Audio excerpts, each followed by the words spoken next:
Chewy. All right. So here we go, right? This is everything up until this point has been the what's it called? Not the yes, the prequel or the lead up to the main story. Here it is. This is it. The main story of how we became an actual people. I am going to now share my screen. Here we go. All right. Look at this. We are, get to the top. Shmot. We finished the book of Genesis, and now we are entering into the book of Shmot or Exodus, right? Why is it called Shmot? Because, like we know, all Torah portions, the names of Torah portions come from one of the first words of the Torah portion itself. This is the first Torah portion of this book, so the first Torah portion is also the name of the first book, Shmot, names.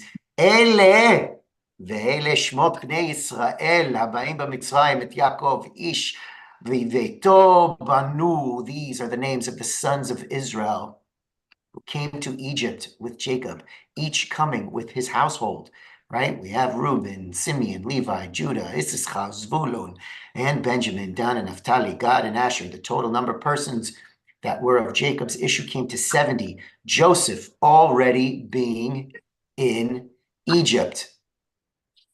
But then we really gloss over their entire life as a family in Egypt, what it was like in the beginning for them. And I'm sure it was quite fabulous, right? Because they were invited by who? Who invited them down to come and live there?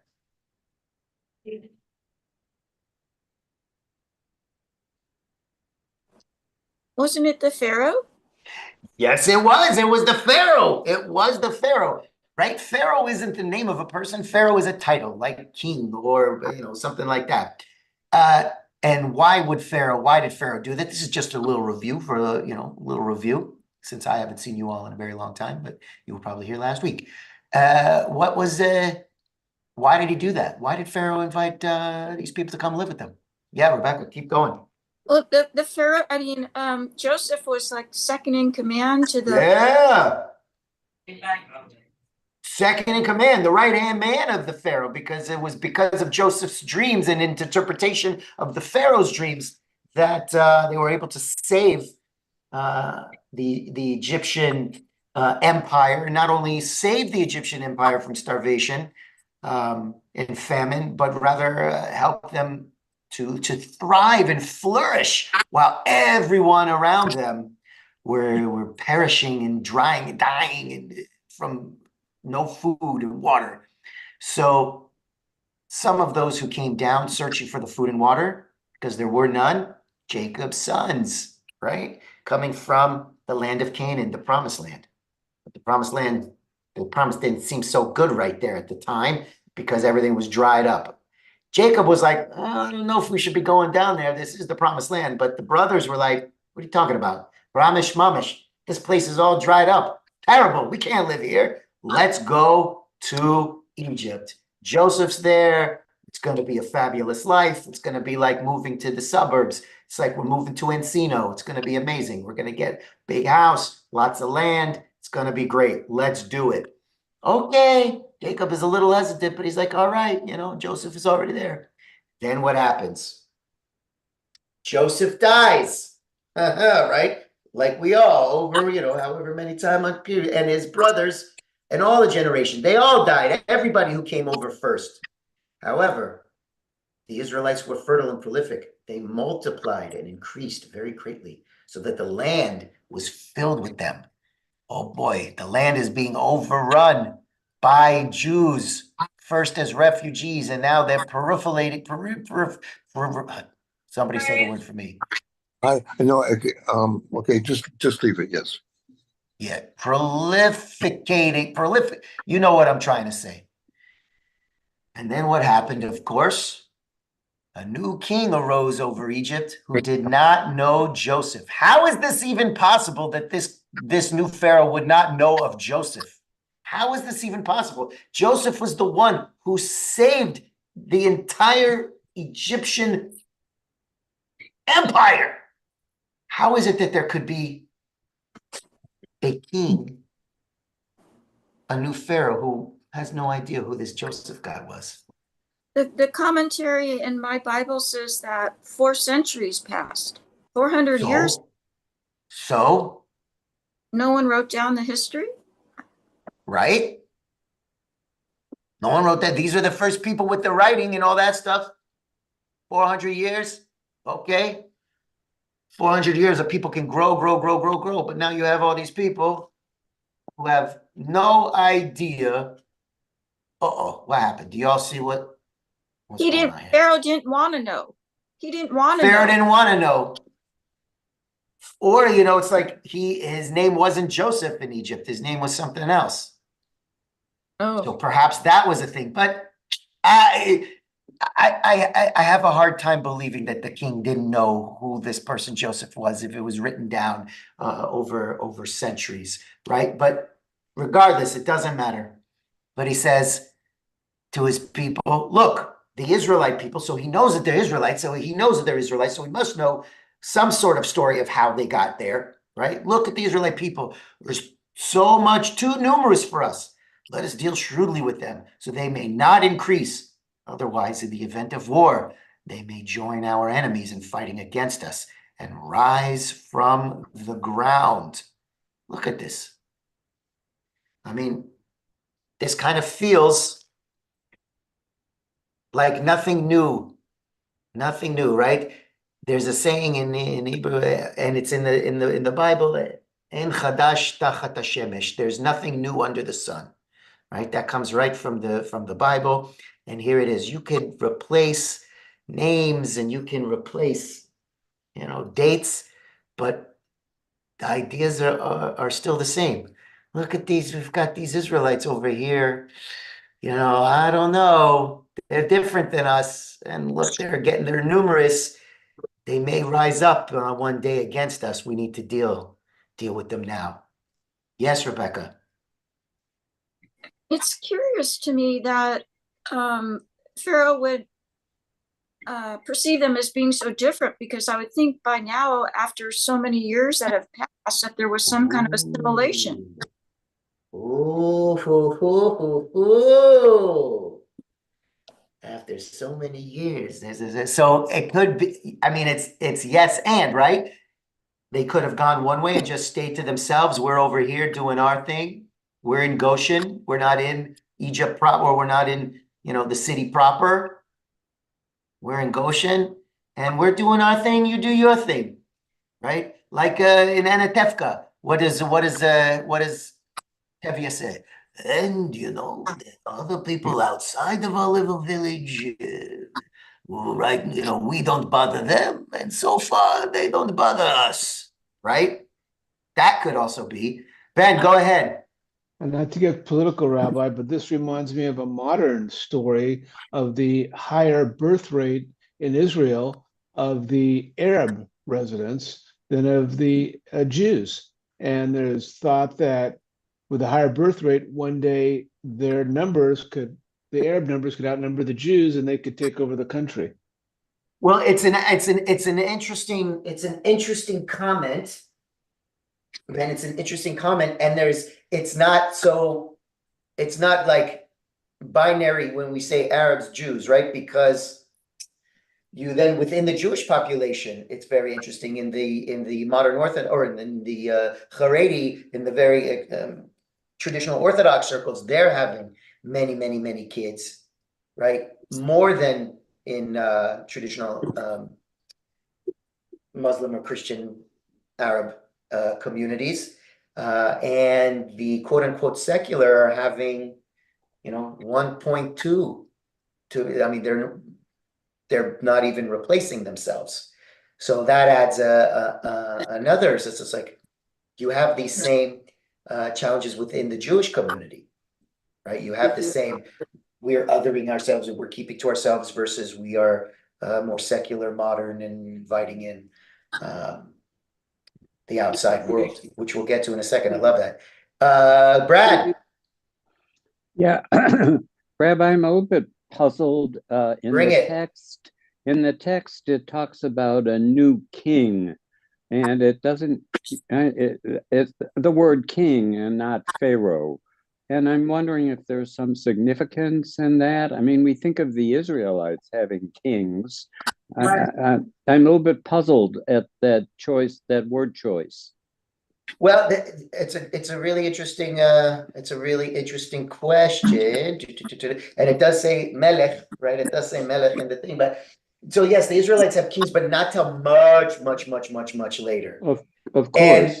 they're also like God and the prophets are like, I don't think you want a king. It's not a good idea, but okay, right? I think But I'm this not. text, I'm not gonna stand on this, but I think that they are used interchangeably, Pharaoh and king, in this sense, right? I could be wrong, but I think that they are used interchangeably in this sense, right? Because after that, this person is referred to as Pharaoh, and then they say that that Pharaoh died, and then there was this other Pharaoh, right? Which we'll get to in a little bit. Good question. All right, let's jump back into, unless anybody else before we keep going in the text. Eric, what you got? Well, it's a sort of a coincidence, but the very first alphabet known to humans, alphabets are an extraordinarily good way of. They're much better. Anyway, the very first alphabet was invented by some Semitic people, Semitic-speaking people in Egypt. It's somewhere around this period, so we might want to think about that being connected in some way. I bet you it is. It's all connected, and I love that. Thank you, Eric. And Appreciate that. and if we're looking for somebody that might be a candidate for figuring this out, I mean, we have this guy Moses who was raised as an Egyptian. He learned the entire Egyptian writing system, and then he had all these people that he might want to influence and get into the spirit, the word. So Okay. All right, so we're getting ahead of ourselves. Don't be giving stuff away. I promise not to. I'll shut up, Rabbi. All right, here we go. So this king of Egypt, right, is still being referred to as the king of Egypt. The king of Egypt spoke to the Hebrew midwives, one of whom was named Shiphrah and the other Puah, saying, when you deliver the Hebrew women, or when you deliver the Hebrew women, look at the birth stool. If it is a boy, kill him. If it is a girl, let her live. The midwives, fearing God, did not do as the king of Egypt has told them. They let the boys live. The king of Egypt summoned the midwives and said, why have you done this thing, letting the boys live? The midwife said to Pharaoh, so here it is, we're using it interchangeably, because the Hebrew women are not like the Egyptian women. They are vigorous, for the midwife can come to them. They have given birth, and God dealt well with the midwives. Okay, now this is here's one of those things that I was talking about earlier. Like, yes, we know the story, but this is a kind of an interesting point right here. And we'll talk about it in a second. And God dealt well with the midwives, and the people multiplied and increased greatly. And because the midwives feared God, he established households for them. Okay, so what does this say? Here's the question. What does this say about God's knowledge, understanding of what was going on in Egypt at the time? What does this say about God's knowledge, understanding of what was going on with the Hebrews at the time? What does it say? Brad, is that hand from before? Is that a leftover hand? Leftover so God is hand, aware sorry, of what's Rabbi. going on. Okay, God understands what's going on because God sees, all right, the midwives, they're taking care of my people. Good. I'm going to take care of them. They fear me. They're in awe of me. Now I'm going to take care of them. Okay, let's hold on to that point because I have a question that'll come up a little bit later.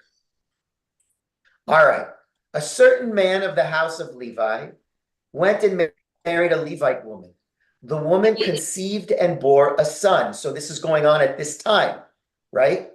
And when she saw how beautiful he was, she hid him for 3 months. So right away, this child is now with the Yocheved, is what her name's going to be, for 3 months. When she could hide him no longer, she got a wicker basket for him and caulked it with bitumen and pitch. She put the child into it. Here it is. This is the story. This is like what Eric was hoping would have happened to him. Among the reeds by the bank of the Nile, and his sister stationed herself at a distance to learn what would befall him. The daughter of Pharaoh came down to bathe in the Nile. While her maidens walked along the Nile, she spied the basket among the reeds and sent her slave girl to fetch it. When she opened it, she saw it was a child, a boy crying. She took pity on it and said, "This must be a Hebrew child." Then his sisters, meaning the Hebrew child's sister, said to Pharaoh's daughter, "Shall I go and get you a Hebrew nurse to suckle the child for you?" And Pharaoh's daughter answered, "Yes." So the girl went and called the child's mother, and Pharaoh's daughter said to her, "Take this child and nurse it for me, and I will pay your wages." So this baby wasn't just with its mother for 3 months.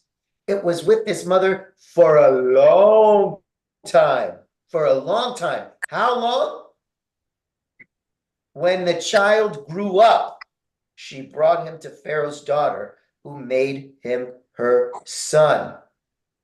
What does this mean, grew up? How long could this be, grow up? After the child finishes, quote unquote, being nursed. He gets a What do we diploma. got? He gets a diploma. Diploma? What do we got? What do we got? I mean, It's an Egyptian diploma. I know that they're, how long do you think that these children were nursed back in the day? How long were these children nursed back in the day? Long enough to have memory, long enough to have language, relationships, memory, all of these things, right? And what is this child's name? What is this child's name? Oh, Doug's here. What is this child's name? Moshe, It's a trick question. It's a trick question. because I What is drew this him child's out of the name? water. Kimin Brad. hamayim meshiteu. Yes, Because yes, I yes, threw but him out hold of the on. water. Pnina, Safta, רגע, חכי, רגע. חכי. It's a trick question. You're not actually answering the question. Brad, you have an idea? No, but I did have another point, so maybe you want to come back to me. Oh, bring it. Well, in this patriarchal world, this story is all filled with women. We know nothing about the father, about Moses' father. All the characters in the story so far are women. The nurses, the mother, the sister, Pharaoh's daughter. I mean, it's sort of incredible in a patriarchal system that none of the agents here are men. So why would that? Why? Okay. I love that. Let me just answer this first question, and then we're going to go into this because this is a fascinating point you make. Fascinating point you make that has ramifications for us as Jewish people even today. So we don't actually know this dude's name, his real name, his given name, right? The name that we know him by, Moses, Moshe, this was given to him by Pharaoh's daughter years after he was born. And we say when he grew up, and then goes into Pharaoh's house, he has some semblance of an identity. This kid knows his name, knows that he is a Hebrew. We learn this later too, right? He knows that he is not of these people and he's being raised in these other people's home. Right? Now, we don't know what his name is. Now, Brad, I want to go to your point. This is a fascinating thing. In traditional Judaism, all the way from this biblical time, everything is patriarchal, right? The names, the weddings, the passing down of land, ownership, all of those things, patriarchal. Even today in traditional patriarchal, even the secular one where women take the name of if they're marrying a man, and sometimes now it gets confusing with the hyphens and all that kind of stuff.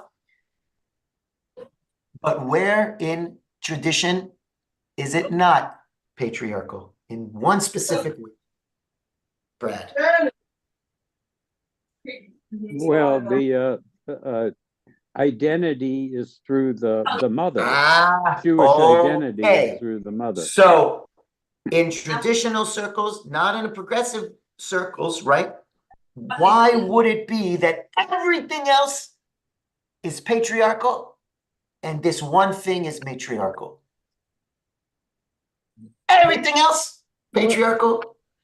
This one thing is matriarchal. What do we think? Rebecca? Well, I have two comments. It was patriarchal because the men went off to war and died, and when they came back, they didn't know how to identify the children. I mean, or something like that, right? But my other comment is, though, I don't know anything about adoption, but if you adopt a baby, are you given that adopted baby's given name from the mother? Does a mother who gives her child up for adoption name that child before it's adopted? Because maybe that's what happened in this particular situation. That's an interesting question. I mean, maybe as a baby they give new names, but once a child is already like, maybe they could say, yes, my name is Yaakov, and now I want you to call me Steve. I don't know. Right. It's a very interesting question. But right back in the day, you could always tell, you always knew who the mother was, but you didn't have the way to necessarily prove who the father was, right? Today we do, right? So when we even have in a more liberal small L, progressive small p, Jewish communities, right, where patrilineal descent is considered a way of identifying as Jewish if you're being raised in a Jewish way, right? It's not just automatic, but it's if you're being raised in a Jewish way. The same as matriarchal if you're being raised in a Jewish way. So I love that you brought that up, Brad, because that makes me think, well, maybe there is a reason that it's just the women, and because these are the ones who really carry the identity. It's fantastic. Great question. But who is the dad? Who is well, we learn a little bit later. Yeah, Nina. Can you hear me? Yeah. Yeah. Okay. No, not yet. I think this chapter shows you that there was a change in the way women were treated or thought of. That was like a movement. Bring it. That was like a movement that really was started there. And I think that this is one thing that Pharaoh was afraid of. Because even the midwives, they were women. And they were, all of a sudden, they were fearing God.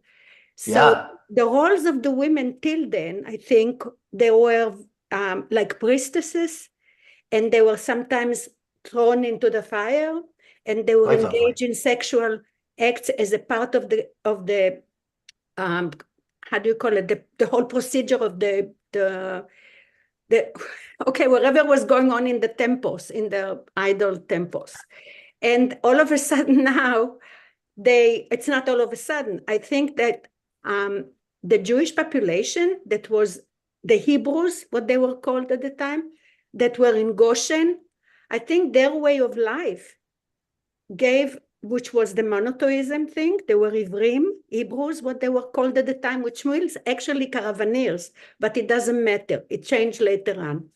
So the thing is that the whole idea of God creating Adam and Eve, they gave Eve important part, like the thinking part. And all of a sudden now, those women are thinking, why are we the ones that's supposed to be sacrificed? And why are we the ones that's supposed to care for all those idols, which are not God? And So wait, okay, let's back up. So what you're saying is that was also on Pharaoh's daughter, because the name that she gave him was Hebrew. Moshe, Kimin Hamay Meshitiu, because I drew him out of the water. So I think that the whole thing was happening there in Egypt, and this is why Pharaoh was not happy and decided to get rid of the Jews. There was so it's also like Pharaoh's daughter was very rebellious. She was very rebellious. This right. daughter of his. Right. Oy vavoy, the tsuris that Pharaoh's daughter caused her father. So I think you saw it with the midwives, you saw it with Pharaoh's daughter, and you see Hebrew is being influenced there by the language and by the name, and so forth and so forth. And that's all right. So here we go. We're going to keep going. So Pharaoh's daughter answers yes. So so the girl went, take this child. When the child grows up, and she brought him to Pharaoh's daughter, made him her son. She named him Moses, explaining, I drew him out of the water. Sometime after that, when Moses had grown up, he went out. So it's like first he grew up, when the child grew up, and then sometimes after that when he grew up again. So it's almost like when he goes from, childhood, adolescence, young adulthood, right? It's good, grow up, different stages. So I have to assume, but you know what happens when you make assumptions? I have to assume that Moses knew who he was, where he came from. You could infer it from this next line, but it could also be just the narrator's explanation, right? Sometime after that, when Moses had grown up, he went out to his kinsfolk and witnessed their labors. He went out to his kinsfolk and he saw an Egyptian beating a Hebrew, one of his kinsmen. Okay. It is not clear whether or not Moses knew he was a Hebrew, but you could infer it, right? Because he's witnessing this Egyptian beating one of the Hebrews. And then what happens next is fascinating. And I actually did not include the text, but check out what he does. Do you remember what happens when Moses sees this? What does Moses do when he sees this happen? Where he sees an Egyptian beating a Hebrew. What's that? Kills the guard. Yes, he killed him. He kills him. However, it wasn't. Rebecca, do you have the text there in front of you? Yeah. Okay. Do you have the text in front of you? Can you read the line? Do you have it open? Can you open it to Exodus 2? Yeah. And read 12. Exodus 2, read 12. He looked this way and that, and seeing no one, he killed the Egyptian and hid him. Okay. Boom. It was not just a reactionary thing. He thought about what it was he was doing, right? What did he do? He did like this, right? Looking around. And then he's like, ain't nobody around. I'm taking this guy out. So that's what makes me think he knew that he was a Hebrew. He knew where he came from. He knew what was going on. And he was already you're in your late teens, early 20s. You're going through the transitions, asking the questions of who you are, where do you belong, and all of those kind of things. And he is wrestling with that right now. And this is that transitional, liminal moment in his life. There is no turning back from this. All right, I'm going to look at this. Okay. He knew his days were numbered. When Pharaoh learned of the matter, he sought to kill Moses. Pharaoh already didn't like Moses anyway because it was like Moses was like a thumb in his eye from his daughter. So Moses takes off. So this is going to be really interesting. Now the priest of Midian had 7 daughters. He arrived in the land of Midian and sat down beside a well. Now the priest, of course, it's, something fabulous is always happening beside the well. We always know something big is happening, right? Now the priest of Midian had 7 daughters. They came to draw water and filled the troughs to water their father's flock. But the shepherds came and drove them off. Moses rose to their defense, and he watered the flock. When they returned to their father Reuel, he said, "How is it that you have come back so soon?" They answered, "An Egyptian rescued us from the shepherds." So he looks like an Egyptian to them, right? He's still dressed like the Egyptian. He said to his daughters, "Where is he then? Why did you leave the man? Ask him to come in to break bread." Moses consented to stay with the man, and he, meaning the man, gave Moses his daughter Tzipporah as a wife. Okay, check this out. She bore a son who he named Gershom, for he said, "I have been a stranger in a foreign land." Moses is wrestling with his identity, and the way that he is showing how he feels is in the name that he gives his child.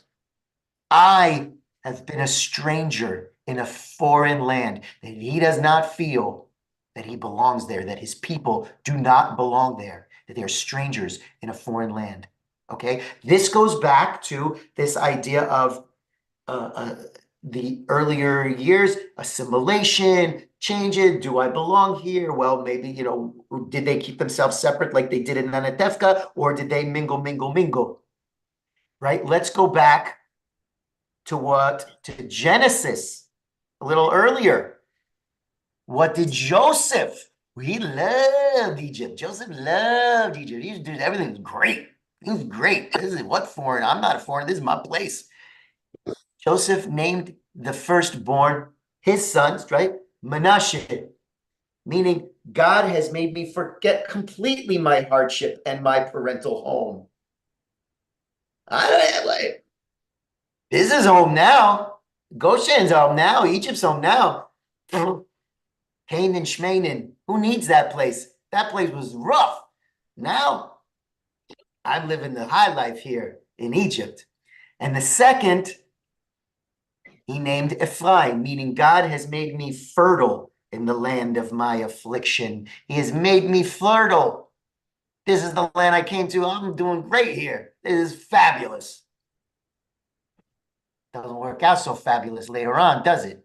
When Moses is like, when he names his kid, I was a stranger, I was a foreigner in a strange land, right?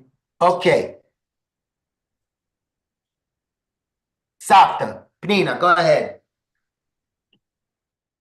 If you're talking about the names, Joseph saw it as a punishment, that he was there in Egypt as a punishment in the beginning. When he called him Menashe, in the beginning. But when Moshe called his son Gershom, it just means lived over there. It's like he felt like it was temporary. I just lived there, Gershom. Joseph, it looked at it as punishment. I was chased out of my property. So the next name that he gave, yes, it means may God give me fruit. But there is a difference between the state of mind of the two. When you say Gershom, I just live here now. It means he intended to go back. With Joseph, it's a punishment. I was thrown out of my place. Menashe, somebody took away my rights, took away my place. So you have to look at the name to see the state of mind. Yeah, but that's not necessarily the way that Joseph felt. How do you know? I think he was looking at it as like, I know how he felt. I forgot about that place because who needs it? The same way that when you have that first immigration to the United States, when the Jews are like, I'm cutting the payas, I'm getting rid of the traditional outfit, I'm changing my name, right? I am not Yoselin. I'm That's Joey. different. America It's was not different. welcoming. It's exactly the same. He says, I forgot about that place. Who needs it? Okay, I don't if you need say it. so. That's what There he's is a saying. difference, though. United I mean, States look, didn't let you in unless that's they what's so wanted to. beautiful about interpretation, right? Do you Or remember the translation quota? interpretation. Remember coming into America with the quota? I had to wait for a quota to come in. I wind up in Toronto. Nuazma. So It's not you the came at a same. very different time. Those people, they were like, let's get out of here. This place sucks. We're coming to America. The Golden Medina, where the lands are, Yes, with the yes, streets are yes, paved with gold, yes. right? They want nothing to do with it. My name is Joey, not Yosela, right? Okay. We are going to be like, we're going to be good Americans. We're going to have Shabbat on Sunday. Absolutely. Yes, yes. We are going to celebrate our own Jewish Christmas that we're calling Hanukkah. Okay. Right? Yeah. And now Moses is like, yeah, that doesn't work for me. It's just playing a part. It's not really who we are. It's not really who I am. Exactly. Yes. Right? And Yeah. Moses is like, all right, things are going to change. Brad, what are you looking up? I didn't hear you. Nothing. Just looking at the text. That's all. Oh, okay. Okay, cool. By the way, I didn't get to say, Doug, it's good to see you. You joined us a little late. Great to see you. Happy that you're here. Okay. We're going to go back to the text because this is some banana stuff happening. So, okay. So that Pharaoh, right? A long time after that, that king of Egypt died, right? That Pharaoh died. So Pharaoh's daughter, Moses's adopted grandfather, if you will. So the Israelites were groaning under the bondage and cried out, and their cry for help from the bondage rose up to God. God heard their moaning, and God remembered his covenant with Abraham and Isaac and Jacob. God looked upon the Israelites, and God took notice of them. Okay. Let's hold on here a second. This seems to me to be asserting that God really didn't know what was going on with these people, what was really happening. However, just a few years before, however old Moses is, he was like, those midwives, I like what they're doing. They're taking care of my people. So I'm going to treat them well. So now you're telling me that God forgot from within like, I don't know, 20, 30, 40 years, 30 years, 40 years? God forgot all of a sudden that the people were suffering? Or did the suffering only happen in that in-between time? That God was off doing something else and only noticed from the moan? I don't know. It's a little fishy to me. Brad. Well, there's no mention previously of bondage. I mean, yes, there was inequity, but the term bondage doesn't arise before this new Pharaoh, this new king, is empowered. So it does seem like there's a change in the situation. So you think I'm not saying necessarily you personally. So it can be thought then that the killing of the firstborn or the killing of the males that the other Pharaoh wanted was the only thing that was going on. Everything else was like everything was cool and fine and wonderful. Well, I'm not saying everything was wonderful, but what God seems to be reacting to is the bondage. Okay, interesting. So then what was God reacting to? If that's the case, what was God reacting to with what the midwives were doing? There's like just hoping that was just going to keep going, that there was going to be this policy and it wasn't going to be followed because all the midwives they fear God. It just feels a little fishy. I know it feels a little fishy only because we know the story of what happened before, and we know the story of what comes next. Well, right? We know the well, story. if you look at the text, the other factor here is they cried out for help from the bondage, and that rose up to God. And there's no evidence previously that they reached out to God and cried out for help. Nice. So it could be they're like, okay, it's kind of rough, but they got it. They haven't cried out yet. They haven't needed my help yet. They got it. I mean, I see, the midwives are there. They fear me. It's all going to be good. But I like what you said there, Brett. That's nice. I like that. Okay, now they are asking for help. So it's just like, whoa, whoa, whoa. Maybe I do need to pay attention. Fabulous, Brad. I love that. Go ahead, Penina. It seems in this particular chapter that the people of Israel themselves kind of like forgot God, and being a slave was the result of them not behaving the way that the Jewish thinking at the time. I wouldn't say this, the Ten Commandments, because they didn't give it, but the whole idea of this, that God that you cannot see and all that stuff, probably they themselves strayed away from it. That's the way God, I think, in that paragraph sees it. So they forgot God. It's not just that the Egyptian didn't know God. And that was like the punishment. Wait, whoa. Are Yeah. you blaming the victim here? Yes. Yes. But I think they had the way Joseph had such a good place in that palace, and he got to name his kids in Hebrew names. I think that the whole thing of the Jews taking a more important place there, they were giving their own section in Goshen. They grew and they had their own gods.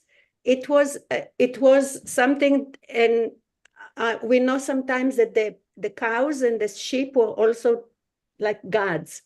So that's when they started to build it in the desert. Remember when they did the bull instead of the temple that was supposed to be built? I think there was like mixed influentials there, that it wasn't just like that Pharaoh decided to do away with them. Yeah, but that's, I think, it's like forgetting. There was I think it's their own power so what I balance hear you there saying is between that it's God their and the other gods, own. which also was with the Hebrews. Hold on. So what I hear you saying is that the bondage they're suffering was a result of their assimilation. Yes, and Pharaoh being afraid of them taking over, absolutely. Okay, I mean, that's a classic trope, right, of anti-Semitism and whatnot. Yeah. However, what we are forgetting is, how did they get there in the first place? God sent them there. God sent them all there. That was the whole plan all along. There was a famine. Yeah, and they were always who caused that famine? It wasn't connected. just like, poof, there was a famine. It says in the text, God caused this famine. God's going to cause this to happen, and everybody's going to have to go down there. It wasn't just some random thing. That's what the text says. Ben, go. Rabbi, we have archaeological evidence of the Egyptians, the pyramids, the tombs, and what have you. But isn't it true that there is no archaeological evidence that the Jews were slaves in Egypt? Now it's interesting. There are hints here and there, Ibiru, that there's references to a people in the region, not just up in all the way down in what we know of Egypt, but part of Egypt was also part of the land of Canaan, up through the Sinai Peninsula. So there are mentions of a people, and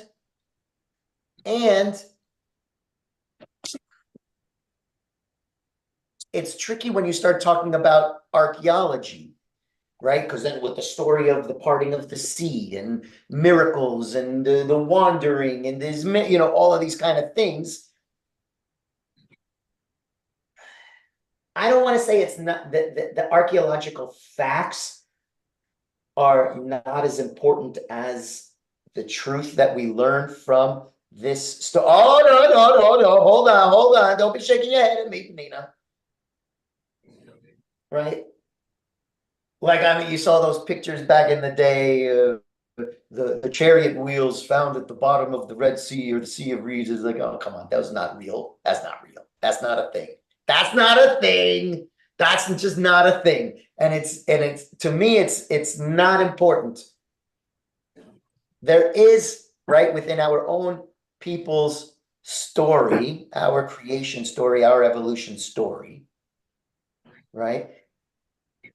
We just were not important necessarily to other people for them to write down our story, right? But there are references to a people being enslaved in Egypt that come from our region. It's just not prolific, right? But when I say archaeological evidence, grave sites, bones, I mean, you have thousands of people living there for a long time. There should be something. And I agree with you, Rabbi. It's not important. I read the Torah as the Torah. It's not important whether it happened or, but no, I get it. You're absolutely right. So it's like perhaps we inflate the numbers as a way of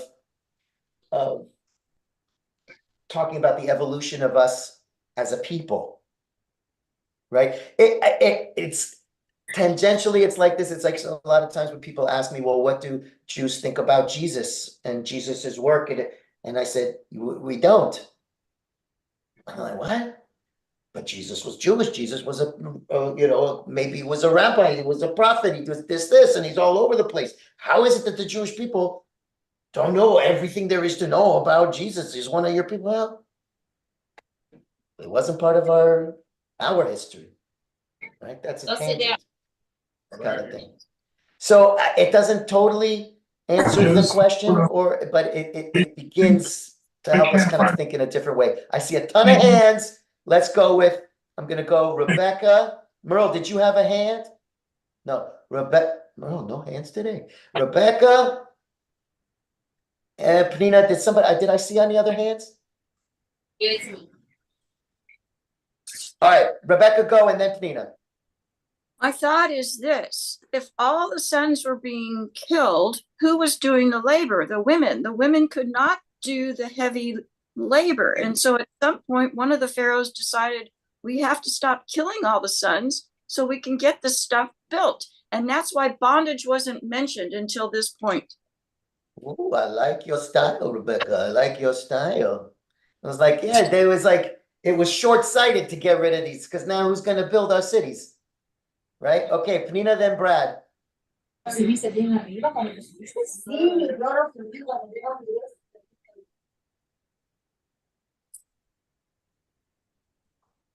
somebody going to tell her she's muted, or are we not going to tell her? Ha, Penina. Okay. You know that people are in the Israeli army, there are people who studies for ages the strategy of what was going on in the departure out of Egypt. And how it happened.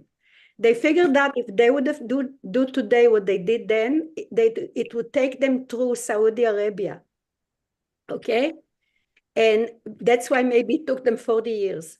There was a big strategy there because all they needed is for the Egyptians to get stuck in the water, not even in the water, in the beginning with the chariots, for them to be able to continue crossing. And there was like a shallower part. They don't show in the diagram that they did, they don't show a straight line through. They follow the edge. There was a tide, and when the moon was full in the 15th of the month, the tide goes up, so that the edge of the water is covered. It's water. The water gets high, and all they needed, that's how smart Moses was. All they needed is the Egyptian army to get caught in that tide with the chariots for them to continue going, and the Egyptians couldn't follow them anymore, and they kind of like drowned because the chariot was heavy and everything. Okay, so to study all this is like unbelievable, but it's possible. And if you look at end Nobody's result, saying it's not. I get it. yeah, but But there is a reason. So you always have a reason. Now, again, you're looking for the connection with Egypt, okay? Let's go back to the connection with Egypt. In the beginning, we thought that Sarah was a princess and that she was an Egyptian princess. That's what the idea was. Because then, remember when Moses said she's his sister, blah, blah, blah. There was a very strong tie between Egypt and Israel in those days. Because you see that every time there was a famine, the Israelis went down there to buy the wheat. It was like there was some kind of a comfort there. They were very close in their habits, maybe. But what's the point? What's your point? That it's possible that when wait, during the discovery of the Dead Sea Scrolls, you know that the scrolls went to Britain, and there was a lot of archaeologists that were looking at it. They were looking for the name of Jesus in it. They never found it, but they did find the book of Hashmonai, which was mostly strategies. So everything that you look there, look for it. There is a strategy. It wasn't just things that was thrown into the story just like that. Okay, now it's your turn. Yafeh. And thank you. You know, they did make it to the promised land not too far after leaving, but they got in trouble because they didn't like it. So they all died out. That's why they were wandering around. Right? It's much closer than we think. Possibly. Again, it's all possible. But there was a strategy there. Possible. Moses did everything with a strategy. That's why they say that mi Moshe ad Moshe lo kam ke Moshe. There was never somebody so smart like him. That's it. He was smart. That could be one of the interpretations of that line. Sure. Brad. Well, I've sort of a different point. I'm focused on the narrative style of this book. Ooh, which moves at a breathtaking pace. There is no extraneous detail. When we think of the period of time being covered, the life of Moses, I mean, there are several key moments that are pointed out, but we're covering a huge time span. And it moves at a, like I said, just a breakneck pace. Fever pitch. And my question, I guess my question is why? Why is, well, that's it. My question is why? Why are we moving at this pace through this backstory? Well, we're not moving. I mean, it's yes, but it's like these pivotal moments, like we're going, and then all of a sudden, phew, very specific and slow. And then you jump out again, and we're going over 100 years, 10 years, 100 years, boom, very detailed, right? He comes over here, now we're going to be walking around, and he goes to see this burning bush, and he goes and hangs out with them, and then he's like, I can't do this. I mean, it gets very detailed, really gets involved into the person's psyche, right? And how they feel about things, and then actually going to do the work and being really frustrated. I mean, it gets very, very specific, right? And it's like, perhaps you're asking a fabulous question, Brad, right? And what I've learned or had a discussion about this prior, it's this idea of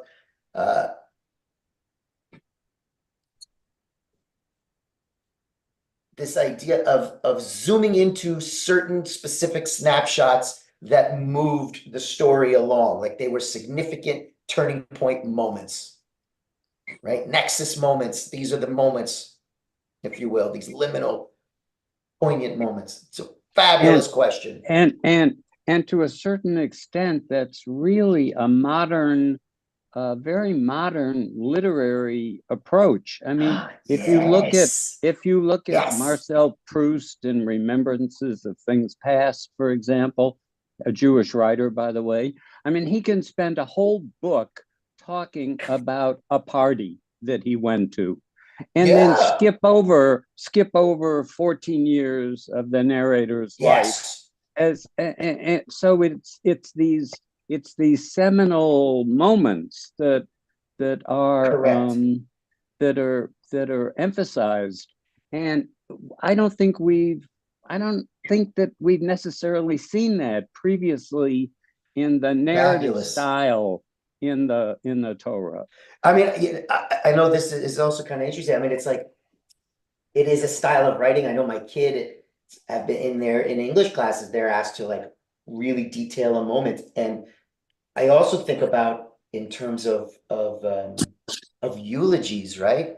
Eulogies are also very similar, right? And it's not an obituary. A eulogy is not an obituary, right? But it's liminal moments in a person's life, and we do jump around, right? But then we get very detailed in these very specific moments to really paint the picture of who a person is at their core, right? So perhaps that's what is going on here. Maybe we've learned from that narrative of like to focus in on these liminal moments to understand who we are at our core. Fabulous question. Wonderful way to end. It's already after 1. Oh, Rebecca. All right, go ahead. You know, I can't tell you no. Go ahead. Thank you.